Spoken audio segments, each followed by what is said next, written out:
নমস্কাৰ মই কুলেন কলিতা আয়ুষ্মান কাৰ্ড সম্পৰ্কীয় যিবিলাক সমস্যা আমি সন্মুখীন হওঁ এই সমস্যাবোৰৰ ভিতৰত এটা নতুন সমস্যাৰ সমাধান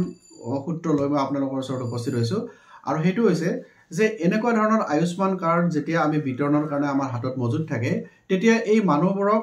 ইনফৰমেশন দিবলৈ বা খবৰ দিবলৈ যে আপোনাৰ কাৰ্ডখন আমাৰ হাতত আছে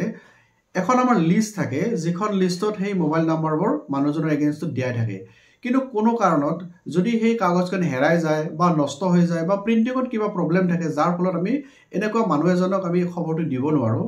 তো তেনেকুৱা সময়ত আমি মোবাইল নাম্বাৰটো কিদৰে সংগ্ৰহ কৰিম এই মানুহজনক খবৰ দিয়াৰ কাৰণে আৰু সেই মোবাইল নাম্বাৰটো ৰিকভাৰি কৰাৰ এটা নতুন কৌশল লৈ মই আপোনালোকৰ ওচৰত উপস্থিত হৈছো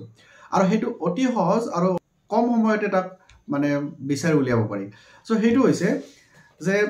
এই আয়ুষ্মান কাৰ্ডখনত দেখিছে আপোনালোকে এটা কিউআৰ কোড আছে আৰু এই কিউআৰ কোডটো যদি আমি স্ক্যান কৰো তেনে স্ক্যান কৰিলে আমি সেই মোবাইল নাম্বাৰটো আমি ৰিকভাৰি কৰিব পাৰো গতিকে চাও হক এইটো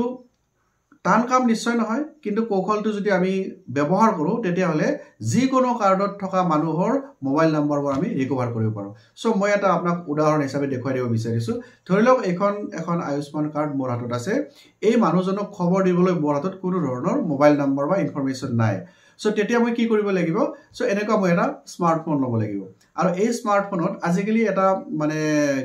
কিউআৰ কোড স্ক্যানাৰ থাকেই যদি কিবা কাৰণত আপোনাৰ মোবাইলত এই স্ক্যানাৰটো নাই তেনে প্লে ষ্টৰৰ পৰা বাৰকোড স্ক্যানাৰ বুলি এটা এপ আপুনি ডাউনলোড কৰিব লাগিব যদি আছে কৰিব নালাগে সো এই ক্ষেত্ৰত মোৰ ইয়াত মানে বাৰকোড স্ক্যানাৰ এটা আছে মই হেতু ব্যৱহাৰ কেনে কৰিব লাগিব দেখাই দিছো ধৰিলক মোৰ মোবাইলৰ পৰা প্ৰথমতে মই স্ক্যানাৰটো উলাই লম এপটো সো এইটো দেখিছে তো এইটো হৈছে মোৰ স্ক্যানাৰটো মই লৈছো আৰু স্ক্যানাৰটো লোৱাৰ পিছত এটা স্ক্যান হ'ব ধৰিছে নহয় তো এইখন আয়ুষ্মান কাৰ্ডখন মই ইয়াতে স্ক্যান কৰিব লাগিব ইয়াতে স্ক্যানৰ যেটো ৰিজাল্ট ইয়াত আহি গৈছে আৰু ইয়াত আপোনালোকে দেখিব যে মোবাইল নাম্বাৰটো লিখা আছে তাৰে এই মানুহজনক খবৰটো দিবলৈ যেটো মোবাইল নাম্বাৰ ব্যৱহাৰ কৰা গৈছিল এক্স্যাক্টলি হেতু মোবাইল নাম্বাৰ ইয়াতে স্ক্যান কৰাৰ ফলত আহি গৈছে গতিকে এইটো নাম্বাৰ ব্যৱহাৰ কৰি আমি এতিয়া মানুহজনক ইনফৰমেশন দিব পাৰো যে আপোনাৰ কাৰ্ডখন আমাৰ হাতত আছে সো এইটো এটা কৌশল যেটো কৌশল ব্যৱহাৰ কৰি আমি এনেকুৱা মোবাইল নাম্বাৰ নথকা মানুহৰ লগত যোগাযোগ কৰিব পাৰো আশা কৰিছো এই কৌশলটো আপোনালোকে ভাল পাইছে আৰু এনেকৈ আমি আয়ুষ্মান কাৰ্ড বিতৰণত মানে স্পিড লব পাৰো বা মানে এই কৌশলটোৱে সহায় কৰিব পাৰে সো পুনৰবাৰ নতুন টপিক লৈ আপোনালোকৰ ওচৰত উপস্থিত হ'ম আজিলৈ এৰিছো ধন্যবাদ